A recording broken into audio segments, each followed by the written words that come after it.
The Invisible Force.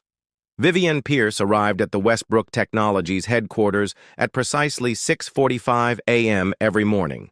The security guard, Thomas, always greeted her with the same surprised expression despite 3 years of this routine. "Early as always, Ms. Pierce," he'd say, sliding her badge across the desk. "The empire doesn't run itself, Thomas," she'd reply with a small smile. By 7 a.m., Vivian had prepared Julian Westbrook's office. Documents arranged by priority, fresh coffee brewed to his exacting specifications, 1 sugar, splash of almond milk, 190 degrees Fahrenheit, and his schedule meticulously planned down to 5-minute intervals. The orchid on his desk had been replaced weekly for 36 months.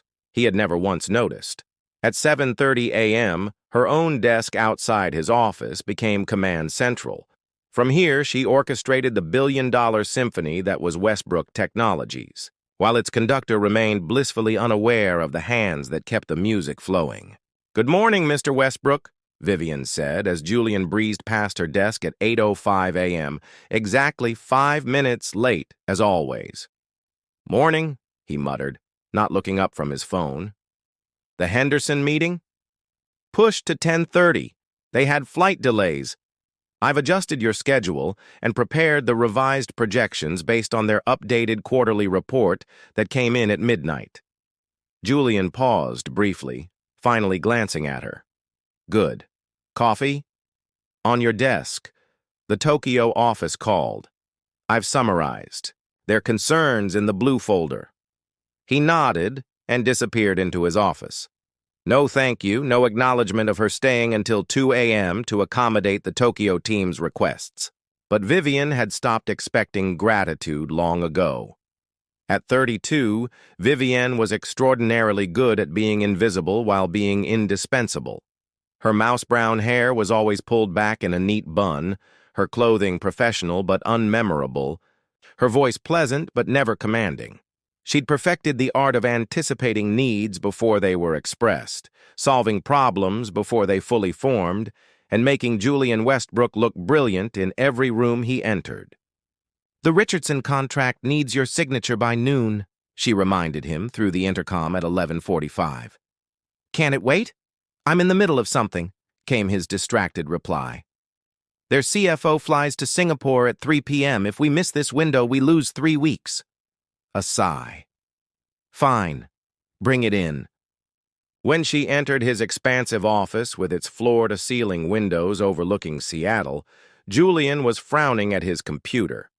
At 38, he had the intense focus of someone who had built an empire from nothing but raw intelligence and relentless drive.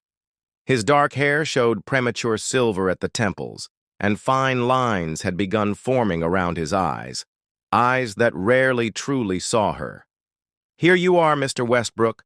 I've flagged the signature pages." She placed the document before him.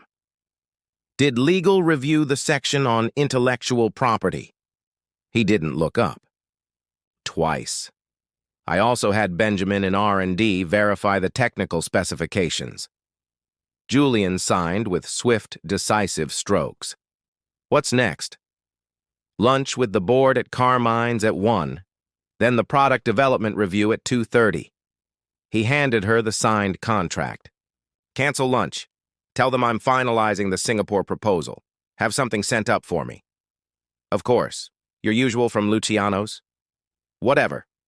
He was already absorbed in his screen again. As Vivienne turned to leave, Julian's phone rang. She knew from the ringtone it was his mother, the only person whose calls he always took. "Mom, hi." His voice softened instantly. "No, not busy at all." The lie stung more than it should have after all this time.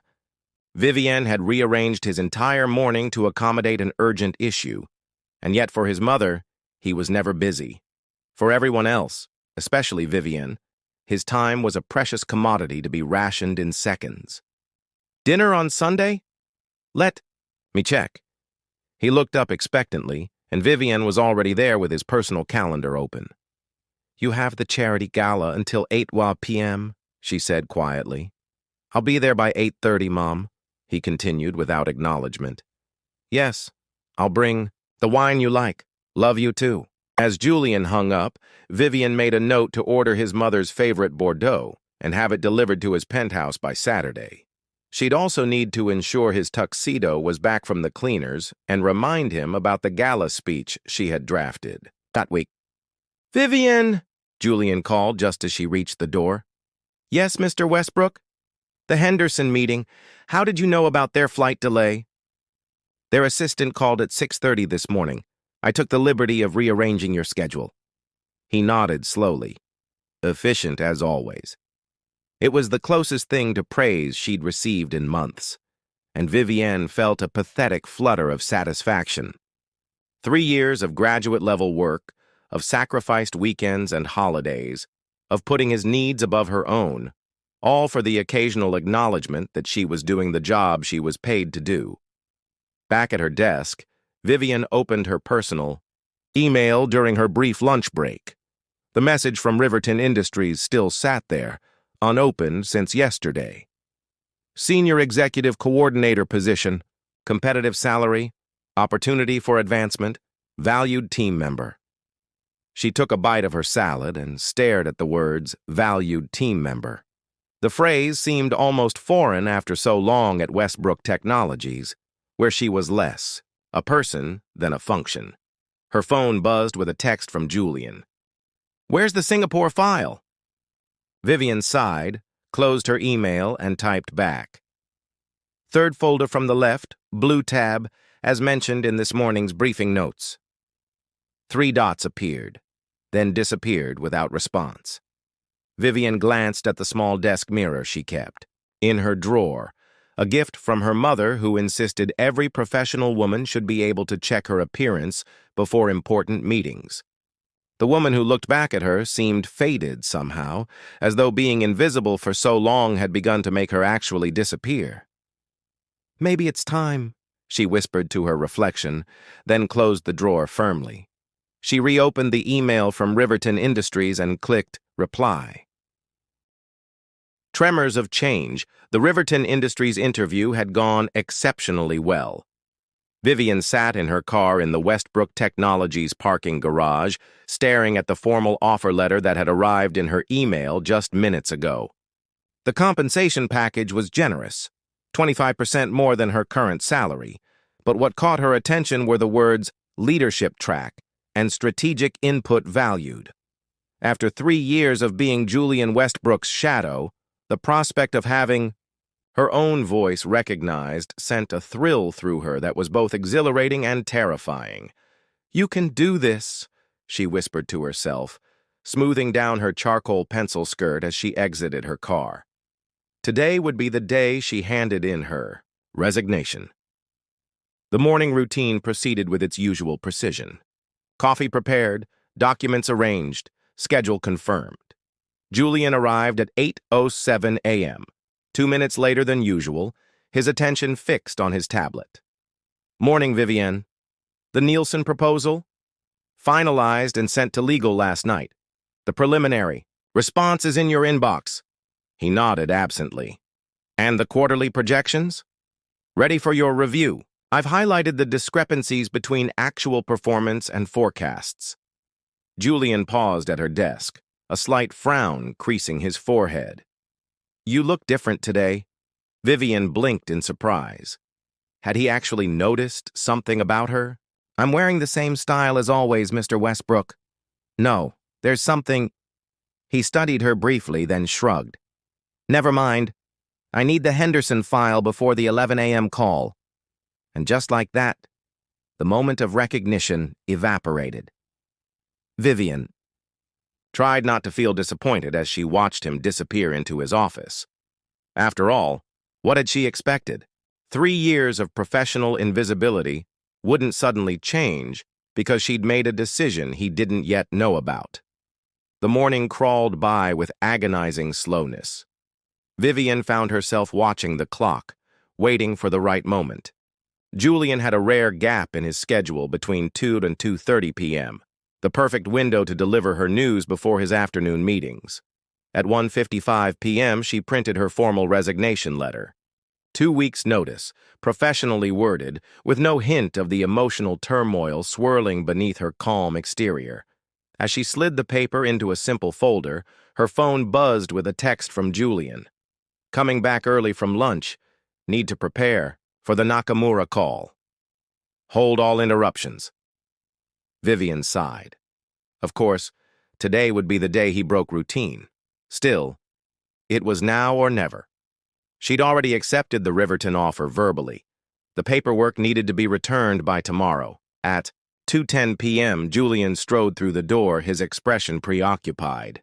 "Mr. Westbrook," Vivian began, rising from her desk. "Do you have a moment? There's something important I need to discuss." Julian barely broke stride. "Can it wait? The Nakamura call is at 3:15, not 2:30, she interjected gently. "You have time." He stopped, clearly surprised by her interruption. In 3 years, she had never cut him off mid-sentence. 5 minutes, he conceded, gesturing toward his office. Vivian followed him inside, clutching the folder like a shield. Julian didn't invite her to sit, so she remained standing as he settled behind his massive desk. "Well," he prompted, eyes already drifting to his computer screen. "Mr. Westbrook." "Julian," she began, using his first name for perhaps the third time in their entire professional relationship. "I wanted to inform you that I've accepted a position with another company." For a moment, her words seemed not to register. Then Julian's eyes snapped to hers, focus suddenly absolute. "You're quitting?" The disbelief in his voice was almost comical. "I'm providing 2 weeks' notice, as stipulated in my contract." She placed the folder on his desk. "I've prepared a transition document outlining all of my current responsibilities and projects." Julian stared at the folder as if it might bite him. "Is this a negotiation tactic? If it's about money—" "It's not about money," Vivian interrupted, surprising herself with her firmness. "It's about opportunity. Riverton Industries has offered me a senior executive coordinator position with advancement potential." Julian leaned back in his chair, a dismissive smile forming. "Riverton? They're half our size. Whatever they're offering, I'll match it. Plus 20%. The ease with which he offered a substantial raise, without a moment's hesitation, only confirmed what Vivian had suspected. She'd been underpaid for years, her value recognized only when she threatened to leave. "As I said, it's not about the money." She kept her voice level. "I appreciate the offer, but my decision is made." For the first time in their professional relationship, Julian seemed genuinely flummoxed. He stared at her as if seeing her for the first time, which in many ways he was. Not as the efficient machine who kept his life running smoothly, but as a person with ambitions and needs of her own. "This is very sudden," he said finally. "Is it?" Vivian couldn't keep the note of challenge from her voice. "When was the last time we discussed my career path, Julian? My professional development? My goals?" His silence was answer enough. "Mao. Past 3 years have been—" She searched for a diplomatic word. "Educational. But I need more than this role can offer." Julian's expression hardened. "I see. Well, I can't force you to stay." He opened the folder, skimming her resignation letter with narrowed eyes. 2 weeks is insufficient for transition. I'll need a month. My contract specifies 2 weeks, and that's what I've committed to Riverton." "Then they'll have to wait," he snapped. "You can't possibly transfer 3 years of institutional knowledge in 2 weeks." The old Vivian would have acquiesced immediately, putting his needs before her own.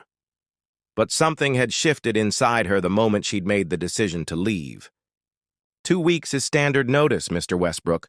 I've prepared comprehensive documentation to facilitate the transition." Julian's jaw tightened. "Fine.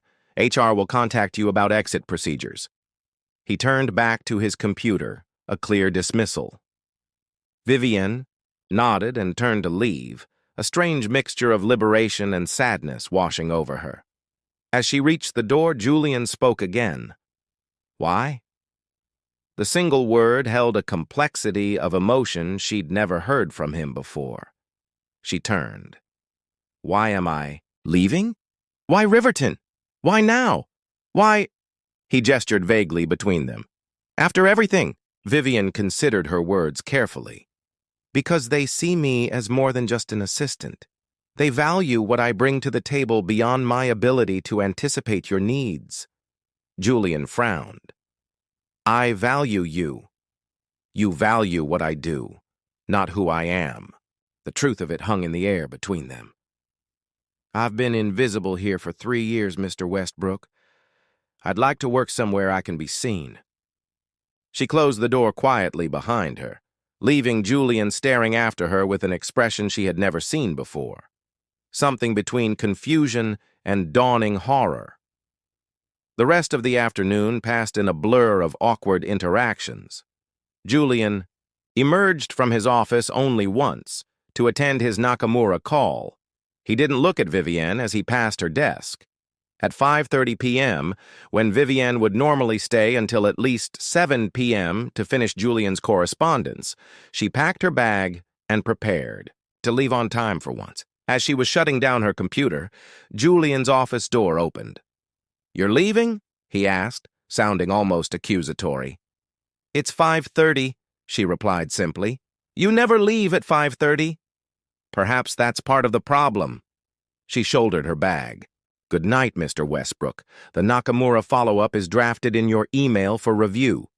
As the elevator doors closed, Vivian caught a glimpse of Julian standing in the doorway of his office, watching her departure with an expression that, for the first time in their 3-year association, seemed to contain genuine concern.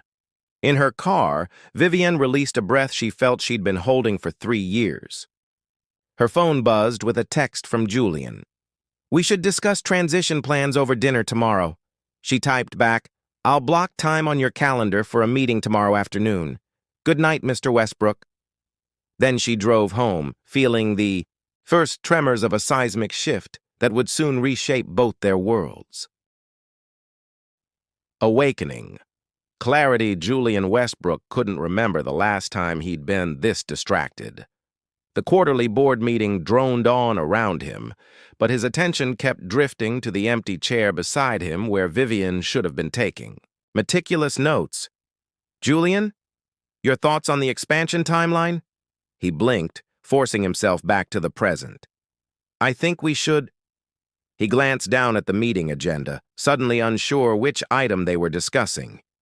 Vivian would have discreetly pointed to the relevant section. Vivian would have slipped him a note with key talking points.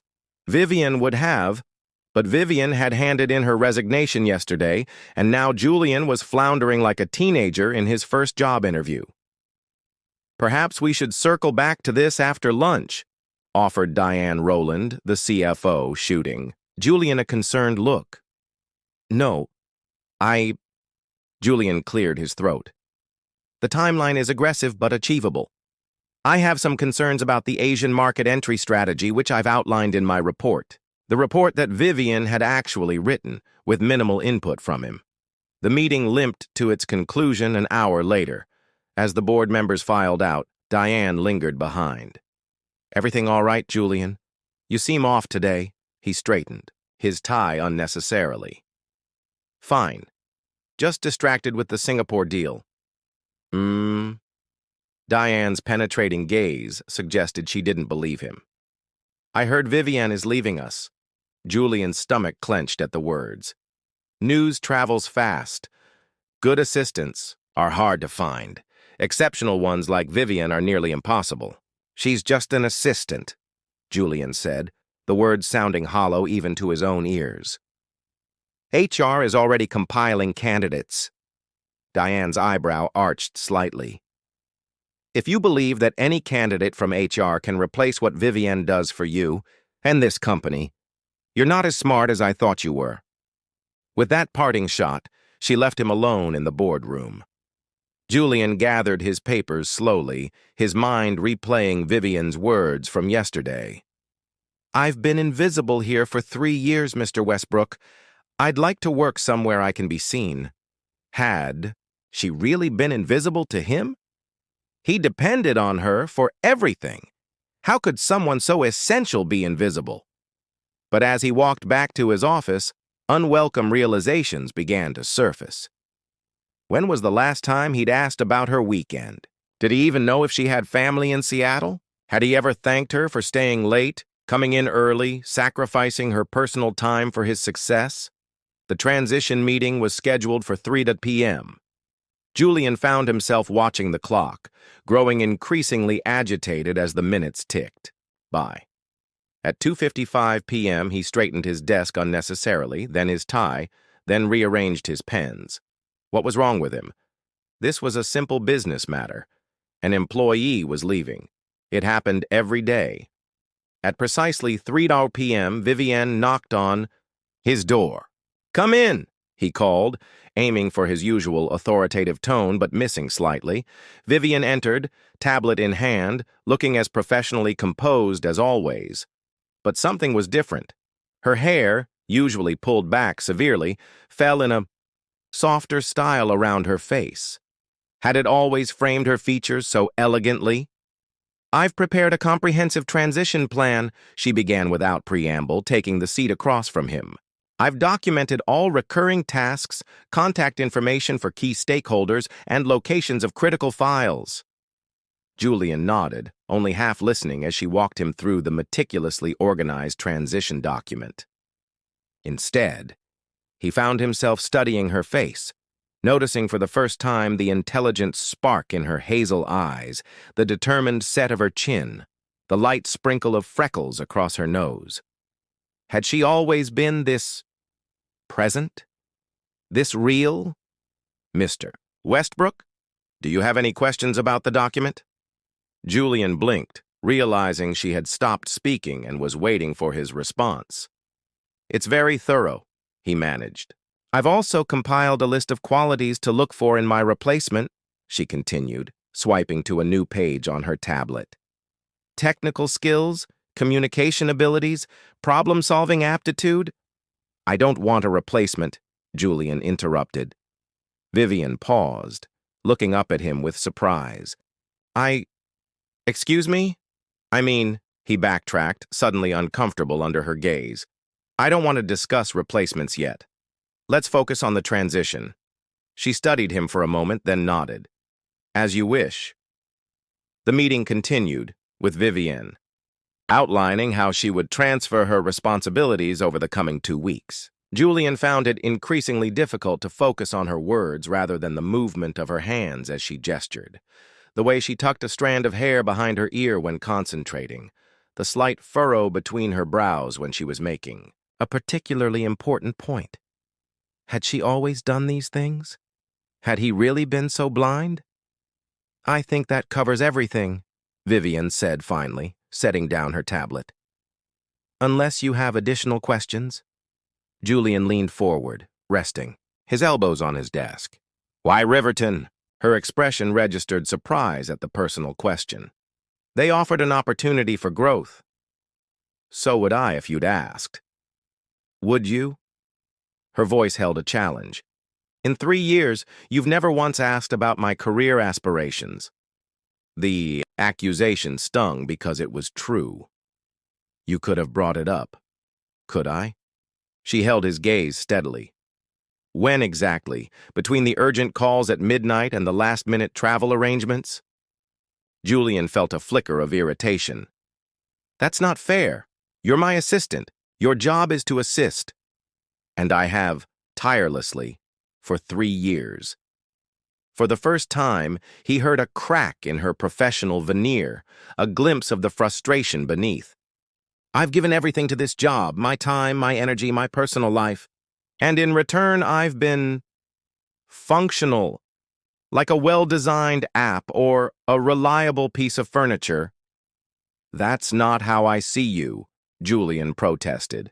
But even as the words left his mouth, he wondered if they were true. "Isn't it?" Vivienne's smile held no warmth. "When's my birthday, Julian?" He opened his mouth, then closed it again. He had no idea. September 12th, she supplied. You've missed it 3 times, despite the fact that I've arranged gifts for everyone on your personal list, including your doorman and your mother's housekeeper. Julian felt heat rising in his face. I'm sorry, I should have... It's not about the birthday, Vivian interrupted, her voice softening. It's about being seen as a person, not just a function. At Riverton, they're interested in my ideas, my perspective. They see me as someone with potential beyond answering phones and managing your calendar. Julian felt a strange hollowness expanding in his chest. And I don't?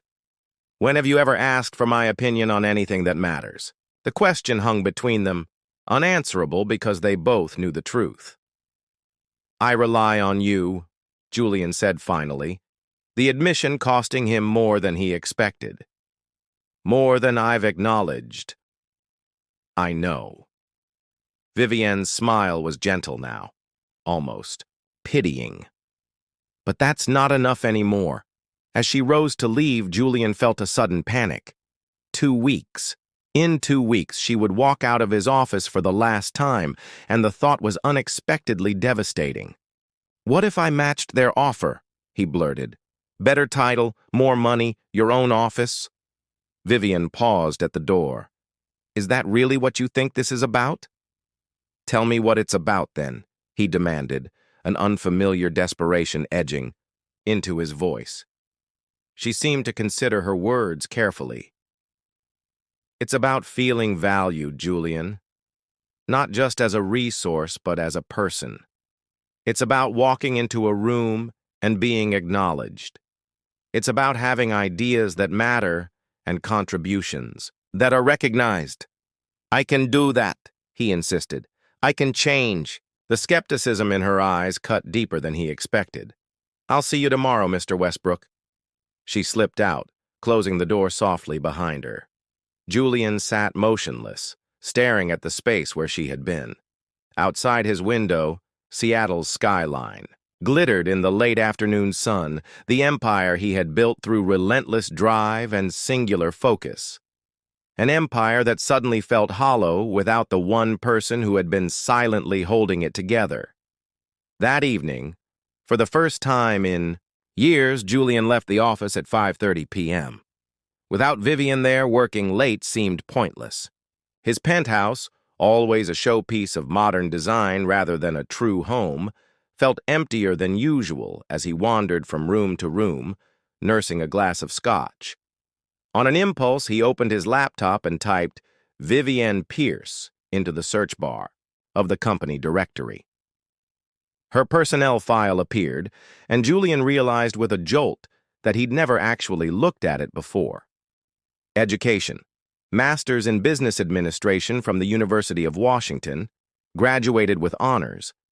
Bachelor's in International Relations from Dartmouth. Previous employment: Executive Assistant to the CEO at Tech Fusion, Project Coordinator at Global Initiatives. Skills: Fluent in Mandarin and French, Advanced Proficiency in Project Management. Software: Certified in Six Sigma Process Improvement. Julian stared at the screen, a cold realization washing over him.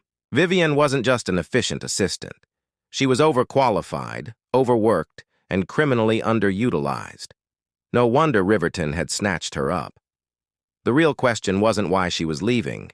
It was why she had stayed so long. His phone buzzed, with a text from his mother. Don't forget Sunday dinner.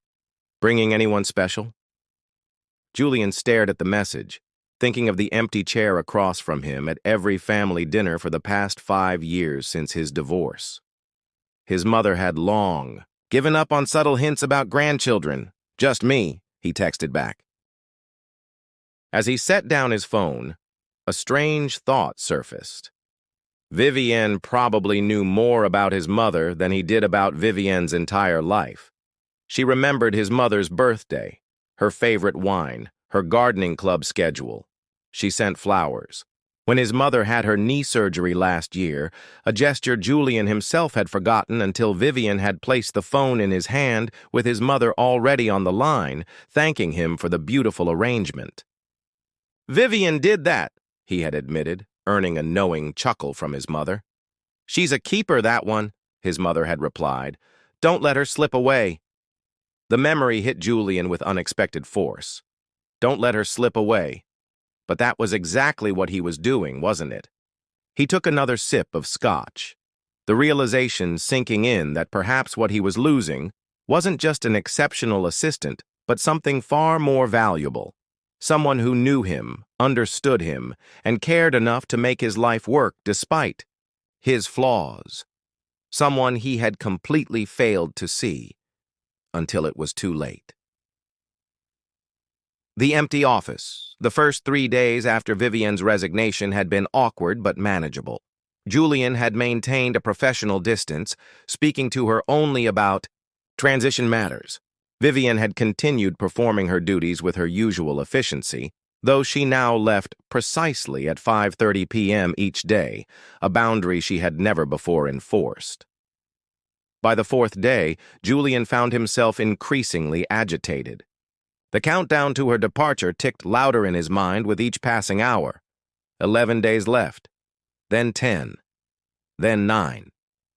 "Vivian," he called through the intercom on the morning of day 5. "Can you come in here, please?" She appeared in his doorway, moments later, tablet in hand. "Yes, Mr. Westbrook? The Henderson contract, have they signed yet? I emailed you their response 20 minutes ago. They've requested minor changes to Section 4.2. Right. I haven't checked my email yet." He hadn't, in fact, checked anything yet. He'd spent the first hour of his workday staring out the window, replaying conversations with Vivian in his mind, looking for the moment when everything had gone wrong. "And the Singapore presentation?" "Completed yesterday, as you requested. It's in your shared folder." Julian nodded, searching for another question, another reason to keep her in his office. "Good, that's good." Vivian waited, one eyebrow slightly raised. When no further questions came, she turned to leave. "Wait," Julian said abruptly. "Have dinner with me tonight." Vivian froze, then slowly turned back to face him. "Excuse me?" Julian hadn't planned to say it, hadn't even known. He was thinking it until the words left his mouth. But now that they had, he found himself oddly committed to the idea. "Dinner. To discuss your transition. There are still many details to cover." "We've been covering those details quite effectively during business hours," she pointed out. "Yes, but..." Julian searched for a compelling business reason and came up empty. "Look, it's just dinner. 2 colleagues having a professional meal." Vivian studied him, her expression unreadable. "Is this a request or a requirement, Mr. Westbrook?" The question stung. Had he really been such a tyrant that she would think he'd force her to have dinner with him? "A request," he said quietly. "One you're free to decline." Something shifted in her eyes. Surprise, perhaps, at his uncharacteristic deference to her preferences. "In that case, I must decline. I have plans this evening." "Plans?" The word came out sharper than he'd intended. "Yes, plans," she repeated, a note of challenge in her voice. "I do have a life outside this office, despite evidence. To the contrary." Julian felt an irrational spike of jealousy. Who was she meeting? A friend? A date? He had no right to know, yet suddenly he needed to know. "Of course," he managed. "Another time, perhaps." Vivian nodded non-committally and left his office, closing the door behind her with a soft click that somehow felt like a slammed. Dakar the rest of the day crawled by. Julian found himself watching Vivian through his office window as she efficiently managed his business life. She took calls, scheduled meetings, drafted correspondence, all while preparing to walk away from it all. From him. At precisely 5:30 p.m., she shut down her computer, gathered her belongings, and left without a backward glance. Julian remained at his desk until 8 p.m., though he accomplished nothing of value. On his way out, he paused at her empty desk, noticing for the first time how few personal items she kept there. A small plant, a discreet photo frame facing away from view, a blue ceramic mug. Curiosity overtaking him, he turned the photo frame around. The image showed Vivienne with an older woman who shared her smile, her mother perhaps, and a large, golden retriever. All three looked blissfully happy, captured in a moment of genuine joy. Julian realized with a pang that he had never seen Vivienne smile like that. So open, so unguarded. The woman in the photo was a stranger to him, despite 3 years of working together day after day. His apartment felt emptier than usual that night. Julian poured himself a scotch and wandered to the floor-to-ceiling windows overlooking the city. Lights twinkled across Seattle's skyline, thousands of lives unfolding in apartments and houses across the urban landscape. Somewhere out there, Vivienne was living her life, a life he knew almost nothing about. The next morning, Julian arrived at the office uncharacteristically early, before even Vivienne. He placed a small box on her desk, then retreated to his office to wait. At precisely 6:45 a.m., he heard the outer door open. Through the blinds, he watched as Vivienne discovered the package, her expression transitioning from surprise to wariness. She opened it carefully, revealing the contents. A delicate silver bracelet with a single charm. A tiny orchid, like the ones she had faithfully maintained on his desk for 3 years. Vivienne stared at it for a long moment, then gently closed the box and set it aside without putting on the bracelet. When she glanced toward his office, Julian quickly looked down at his computer, pretending to be absorbed in work. The intercom buzzed a few minutes later. "Mr. Westbrook, thank you for the gift, but I can't accept it." Julian pressed the button to respond. "Why not?" "It's inappropriate. I'm leaving the company in a week." "It's a token of appreciation for your years of service," he countered. Nothing more. A pause. "Nevertheless, I must decline." Julian fought back a surge of frustration. "Fine. Have it your way." The rest of the morning passed in tense silence. At noon, Vivienne knocked on his door. "Your lunch meeting with Mr. Tanaka is in 30 minutes, she reminded him. "The car is waiting downstairs." "Cancel it," Julian said impulsively. Vivienne blinked. "Excuse me? Mr. Tanaka flew in from Tokyo specifically for this meeting. Reschedule for tomorrow." "On what grounds? He's only in Seattle for today." Julian ran a hand through his hair. "Tell him I'm ill." Vivienne's professional mask slipped, revealing clear disapproval.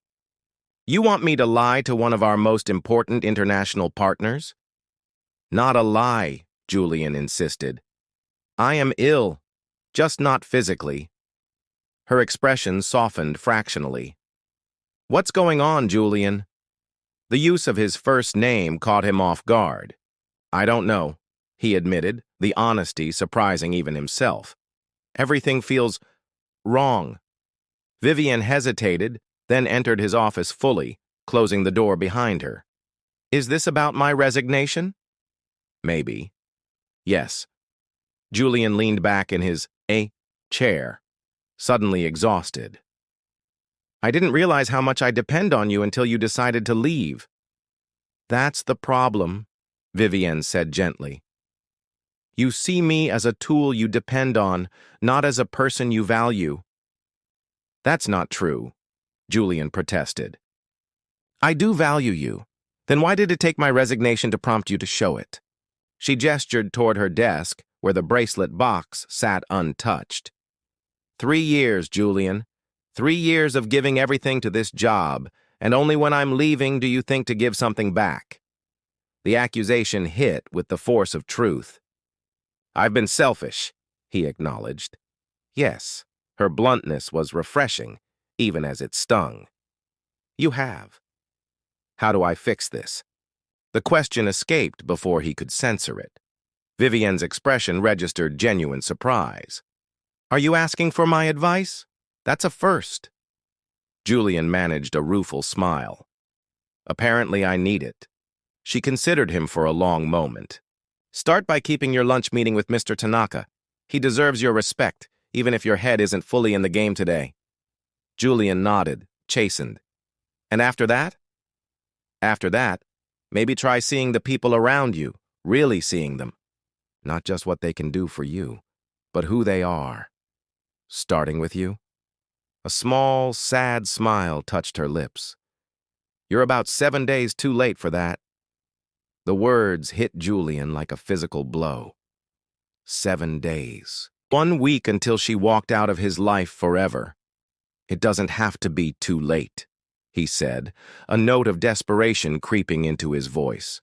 "I can change. I can be better." Vivian's expression was gentle but firm. "I believe you can change, Julian, but I can't stake my future on that possibility. I've accepted the Riverton position. And if I make you a better offer, not just money, a promotion, director of operations, your own team."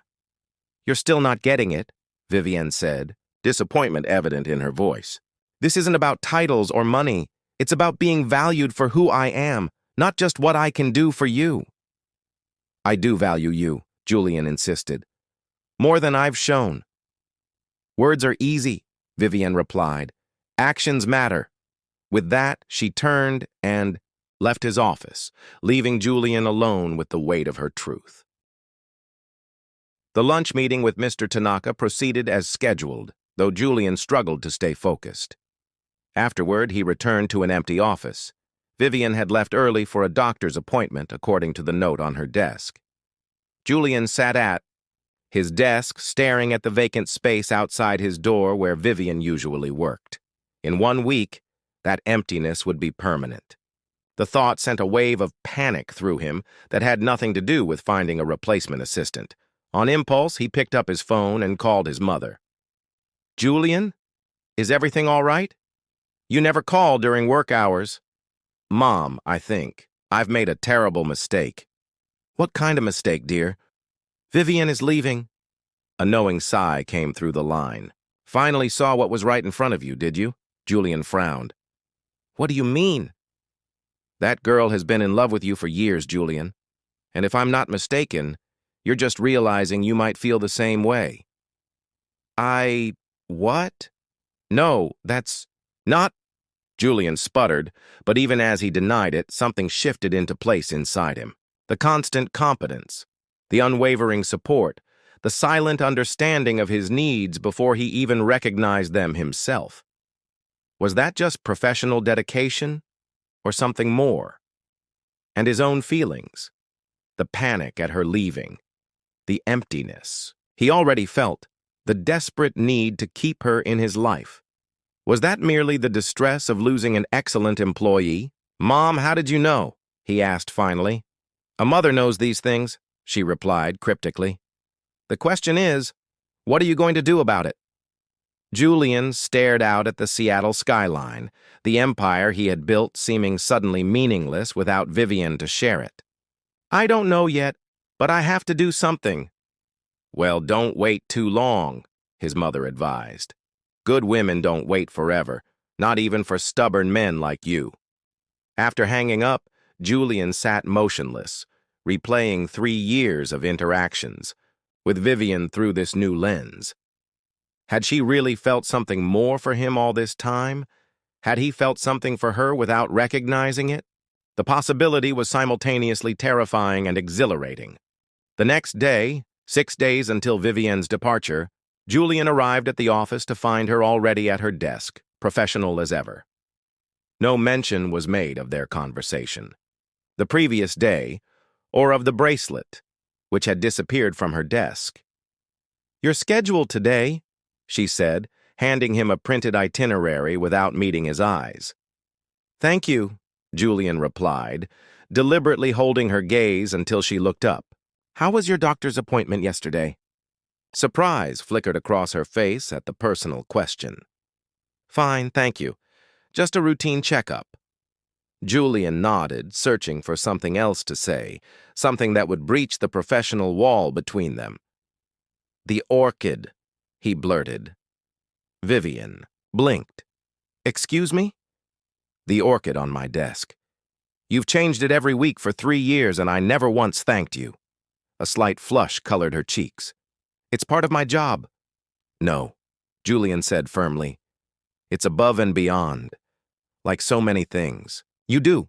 I've taken them all for granted, and I'm sorry." Vivian's professional mask slipped, revealing genuine emotion beneath. "Thank you for saying that." For a brief moment, they simply looked at each other, something unspoken passing between them. Then Vivian straightened, the professional assistant, once more. "Your 9 a.m. call is in 5 minutes." Julian nodded and retreated to his office, but not before noticing something new on Vivian's desk. The silver bracelet with the orchid charm now adorning her wrist. It was a small victory, but in the face of her impending departure, Julian clung to it like a drowning man to a life raft. 6 days left to convince her that what they had, could have, was worth staying for. Beyond the desk, 5 days turned to 4, then 3, then 2. Julian's desperation grew with each passing day, manifesting in small gestures that seemed to both puzzle and touch Vivian. Coffee waiting on her desk in the morning, a genuine thank you after each completed task, questions about her weekend, her family, her life outside Westbrook Technologies. But still she maintained her professional distance, the silver bracelet on her wrist the only indication that his efforts were making any impact at all. "Tomorrow's your last day?" Julian said quietly, as Vivian prepared to leave on Thursday evening. She nodded, her expression carefully neutral. "Yes. I've finalized the transition documents and briefed Amanda from HR on the remaining procedures." Julian winced at the clinical tone. "Will you have dinner with me tomorrow night? A proper goodbye?" Vivian hesitated, then gave a small nod. "All right. 7 o'clock. I'll make reservations at Maison Laurent. That's not necessary, somewhere. Simpler would be fine."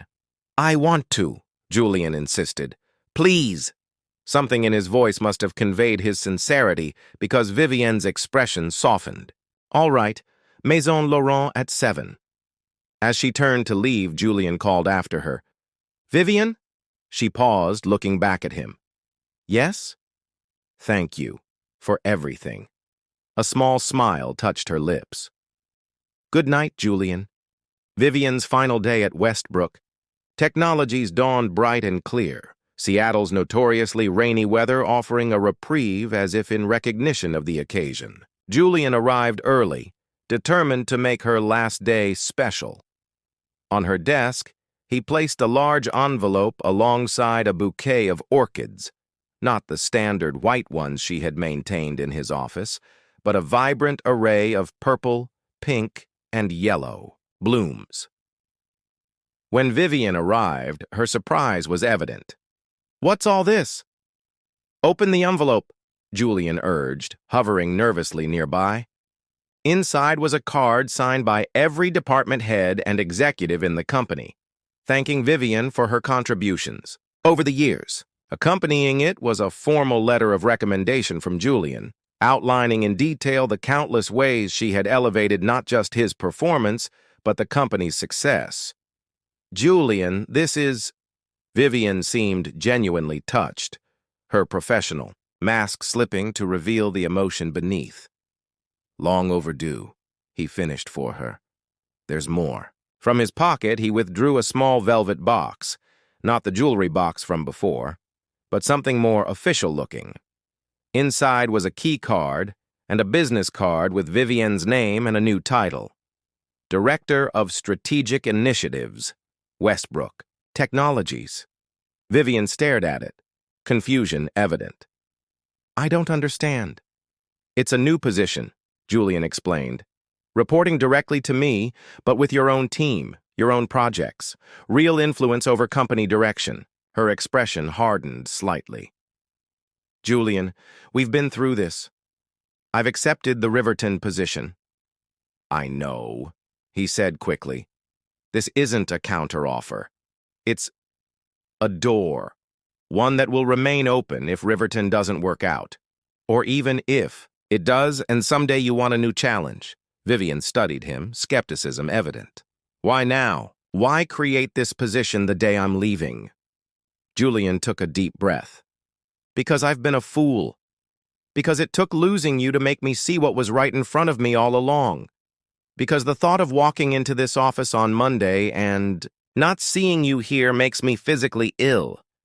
Vivian's eyes widened at his candor. Julian, you don't have to say anything, he rushed on. Just know that the door is open. Always. For a moment, they stood in silence, the weight of 3 years, and countless unspoken words hanging between them. Thank you, Vivian said finally, carefully placing the box on her desk. I should get started on the day. There's still much to do. Julian nodded, disappointed but not surprised by her measured response. Of course. The day proceeded with an odd mixture of routine and finality. Vivian trained Amanda from HR on final procedures, transferred files, and tied up loose ends. Julian found himself manufacturing reasons to emerge from his office, to ask questions he already knew the answers to. Anything to prolong their interactions. At 5 p.m., a small gathering convened in the break room, a modest farewell party organized by the staff who had come to rely on and respect Vivienne over the years. There was cake, champagne, and a series of heartfelt speeches that left Vivienne visibly moved. To Vivienne, Diane Rowland toasted, raising her glass. The true backbone of Westbrook Technologies. May Riverton appreciate what they're getting and may some of us, she shot a pointed look at Julian, learn to value what we had before it's gone. The gathering dispersed by 6 p.m., leaving Vivian alone at her desk, packing the last of her personal items into a small box. The plant, the photo frame, the blue ceramic mug. Ready for dinner? Julian asked, emerging from his office in a fresh suit, having changed from the one he'd worn all day. Vivian glanced up, a flicker of surprise crossing her features. You changed. Special occasion, he said simply. They rode the elevator down in silence, tension thrumming between them. In the parking garage, Julian led her to his car. I can meet you there, Vivian suggested. Please, Julian said softly. Let me drive you. After a moment's hesitation, she nodded and slid into the passenger seat of his Tesla. The drive to Maison Laurent took 20 minutes, filled with stilted small talk about the weather, the farewell party, final transition details. Anything but what Julian really wanted to say. The restaurant welcomed them with quiet elegance, soft lighting, discreet service, tables spaced for privacy. Their reservation secured them a window table overlooking Elliott Bay, the water shimmering with reflected city lights. After they ordered, an awkward silence fell. Julian fidgeted with his water glass, suddenly unsure of all the speeches he had rehearsed in his mind. Julian, Vivian said finally, her voice gentle. What are we doing here? Having dinner, he replied automatically, then shook his head. No, that's not. I'm saying goodbye to the most important person in my life, and I don't know how to do it. Vivian's expression softened. I'm just your assistant, Julian. No, he said fiercely. You were never just my assistant. That's what I've been trying to tell you. You're the person who knows me better than anyone. You're the one who's kept me functional, kept me human for 3 years. You're... He faltered, then forced himself to continue. You're the one I want to come home to at night, to share my victories and failures with. You're the one I want in my life, not just my office. Vivian's eyes widened, a flush rising in her cheeks. Julian, you can't possibly mean, I love you, he blurted, the words escaping before he could second-guess them. I think I have for a long time, but I was too blind, too selfish to recognize it. It took losing you to make me see what was right in front of me. Vivian sat perfectly still, her expression unreadable. "You don't love me," she said finally. "You love the idea of me, the efficient woman who makes your life easier." "No," Julian insisted, reaching across the table to take her hand. "I love the woman who knows when I'm stressed before I do. The woman who remembers my mother's birthday when I forget. The woman who puts fresh orchids on my desk every week because she knows they calm me. I love you, Vivienne, not your function. You." Tears welled in Vivian's eyes. 3 years, Julian. 3 years I waited for you to see me. Do you know how many nights I stayed late, hoping you might notice me as more than just your assistant? How many times I convinced myself that the next day would be different, that you would finally look up from your empire building long enough to see the woman standing right in front of you? Julian felt each word like a physical blow. "I'm sorry," he whispered. "I'm so sorry I didn't see you sooner. And now, the day I'm finally leaving, the day I'm finally choosing myself over you, now you decide you love me?" She shook her head, withdrawing her hand from his. "That's not love, Julian. That's panic. That's fear of change." "No," he insisted. "It's more than that. Yes, it took your leaving to wake me up. Yes, I've been blind and selfish. But what I feel for you is real. Vivian, it's not about convenience or panic or fear. It's about realizing that none of this—" He gestured broadly, encompassing his success, his wealth, his status. "None of it means anything without you to share it with." Vivian studied him, wariness and longing battling in her expression. "Even if what you say is true, it's too late. I start at Riverton on Monday." "It doesn't have to be too late," Julian pressed. "Call them. Explain that circumstances have changed. The position at Westbrook is real, Vivian. Director of Strategic Initiatives reporting directly to me. Your own team, your own budget, real influence over company direction. Working for you?" she challenged. "Still under your authority? Still at your beck and call?" Julian shook his head. "Working with me. As my equal in the office and—" He swallowed hard. "More than that outside of it, if you'll have me." Vivian sat back, clearly overwhelmed. "This is too much, Julian. Too fast. You're asking me to upend my future based on a revelation you had yesterday." "Not yesterday," he corrected gently. "The day you handed in your resignation.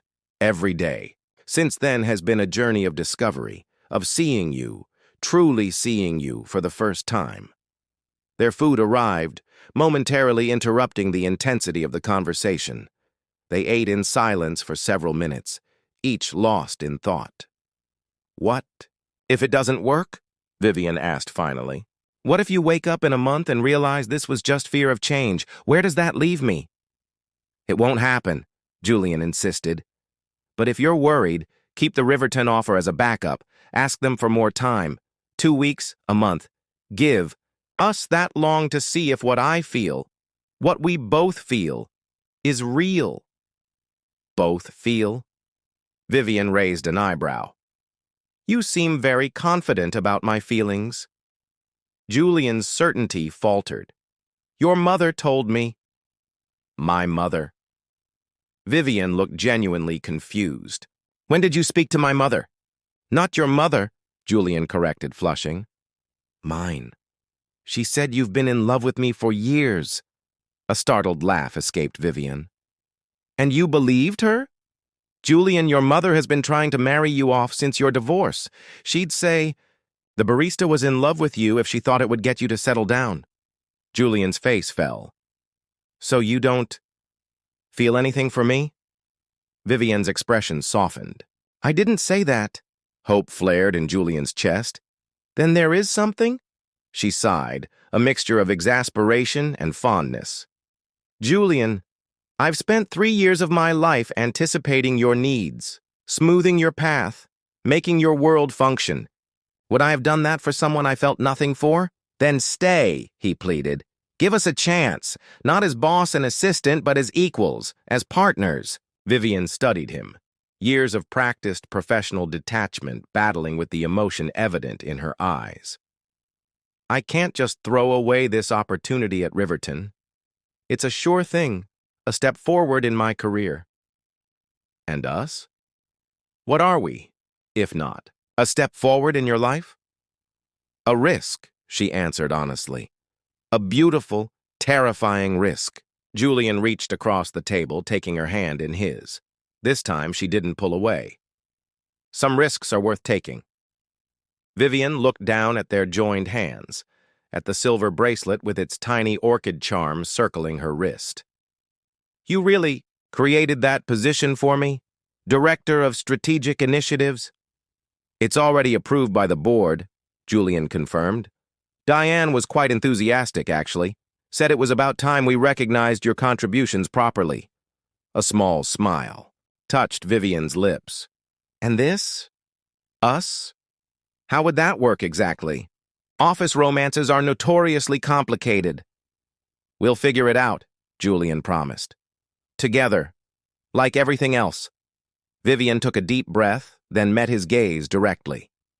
I need time, Julian. This is a lot to process.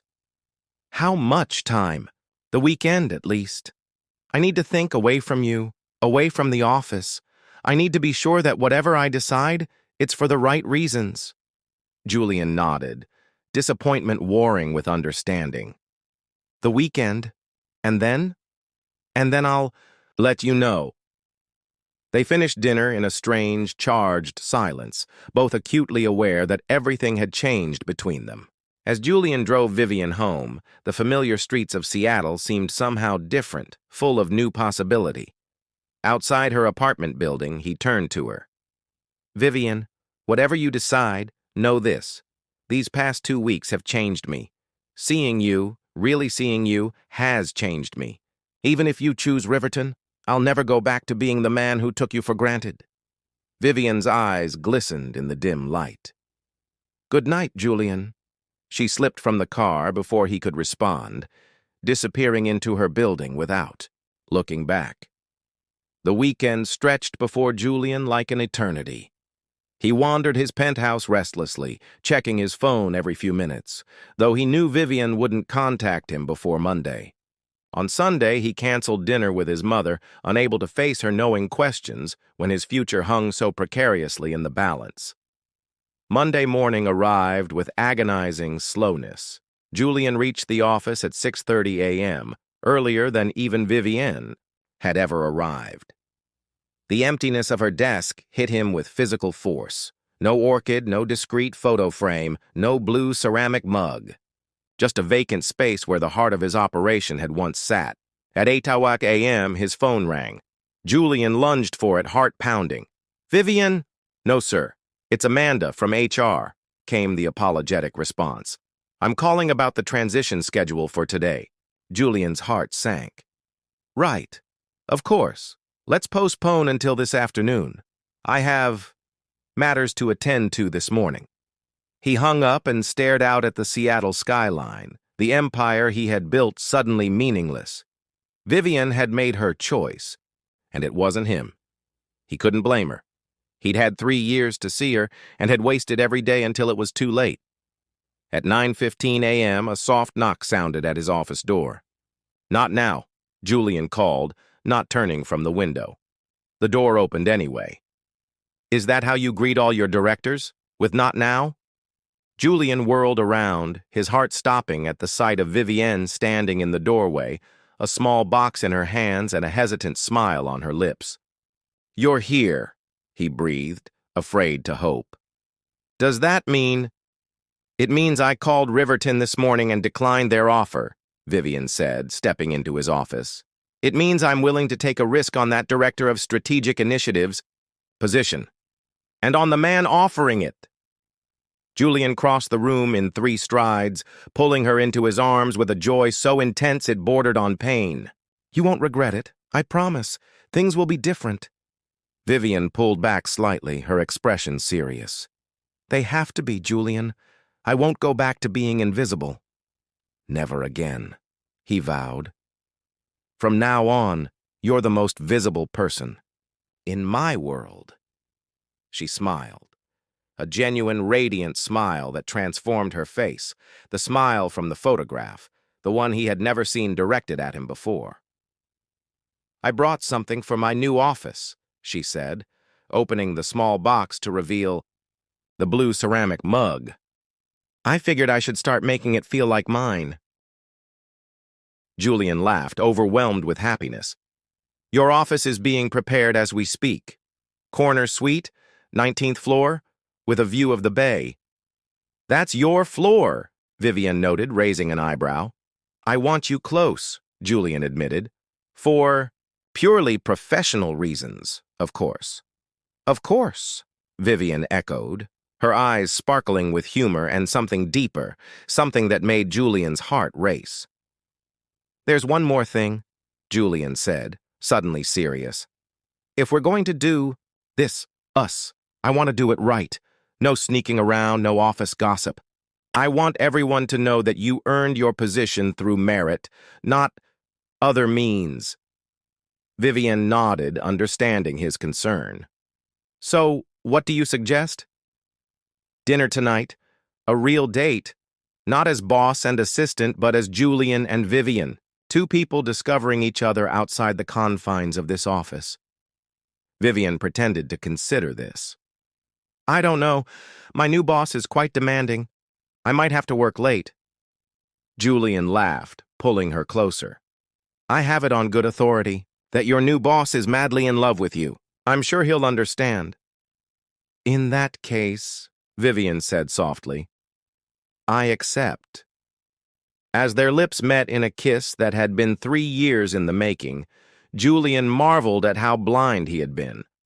The woman he needed had been right in front of him all along, patiently waiting to be seen. And now that he truly saw her, not as his assistant, but as his equal, his partner, his future, he would never let her fade into invisibility again. In the outer office, Diane Rowland paused at the sight of Julian and Vivian through the glass door, smiled knowingly, and quietly backed away. Some meetings, she decided, didn't need to be on the calendar. The orchid on Julian's desk, freshly replaced that morning, seemed to agree.